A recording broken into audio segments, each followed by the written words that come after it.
एक सावकाराकडे नामदेव नावाचा नोकर होता आणि इमानदारीने नामदेव काम करायचा. दिवाळीचा सण आला आणि सण आल्याबरोबर सावकाराची पत्नी 12 दिवस माहेराला गेली. जशी 12 दिवस माहेराला गेली नाना, आणि मग ते नामदेवने दिवसभर शेतातले काम केले, घरचे केले. सावकाराला नामदेव कुठं निघालास? म्हणजे कुठं म्हणजे पहिलं पाणी दिवाळीचं, भजे पापड पुरणाच्या पोळ्या घरी केला, चालू खाला. आमले नामदेवा इथं काय नाही ना, तू गेल्या माझं कसं होईन, इथंच काहीतरी कर. ते म्हणजे 12 वर्षात चहा पाजला नाही, तुम्ही काय खाऊ घालणार आहेत? नाही तसं नाही, धैर्य 200 रुपये कर काहीतरी आपल्याला.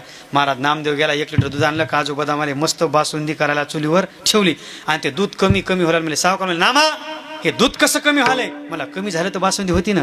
होता होता अर्धा तांब्या बासुंदी झाली. आणि मग सावकार म्हणले होय नामदेव आपल्या दोघाला कशी पुरण? ते मला तुमची पिऊन घ्या, मी चालू भजे खाला. नाही म्हणले तू 2 तास मेहनत केली बेटा, मग आपण असं करू. म्हणजे कसं करायचे? दोघं पाणी पिऊ बर आणि झोपू. अच्छा, आणि ज्याला चांगलं स्वप्न पडन त्याने बासुंदी प्यायची, आणि ज्याला चांगलं पडणार नाही त्याने पाणी प्यायचं. ते मला तुम्हाला चांगलं पडते, घ्या पिऊन तुमचं. ते मला नाही तू लई बेदारलाच. मग दोघं जण पाणी पिलं, गर्र झोपले. आता नामदेवनं दिवसभर काम केलं, इकडे अंगाडाव तिकडे अंगाडाव, झोपच येणं. रात्री 2ला नामदेव उठला, आतमध्ये गेला, पातीला बाजूला केलं, बासुंदी घेतली, गडगड पिली आणि गर्र झोपला. 6 वाजता सावकार नाम्या उठ, कशाला? बासुंदी प्यायची नाही का? ते मला राहिलीच कुठे प्यायला. हो म्हणजे सांग तुला स्वप्न कोणतं पडलं? म्हणजे तुम्ही मोठे माणसं श्रीमंत, तुमचं सांगा. सावकार म्हणले नामा मला एवढं बेस्ट स्वप्न पडलं. म्हणजे काय?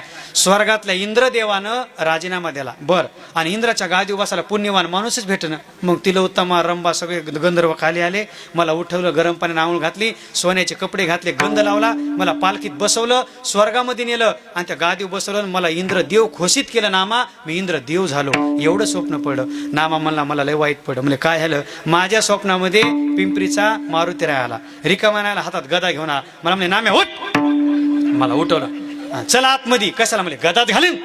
आतमध्ये नेलं, उचलते तांब्या. मी जमत नाही, घेतोस का नाही पिऊन? महाराज हातात तांब्या दिला, गटगट गटगट पिऊन घेतला. आणि होय सावकार म्हणले नामा मला उठवायचं की रे, अर्धा वाटी तरी द्यायचं की? नामा मला मी का मूर्ख आहे? तुम्हाला गावात बघितलं, घरात बघितलं, पण तुम्ही स्वर्गातले इंद्र झाल्यामुळे एकट्यानेच पिऊन घेतली. घ्या ऐकताय ना, आपले स्वप्न कोणते ते सगळे स्वार्थाचे स्वप्न.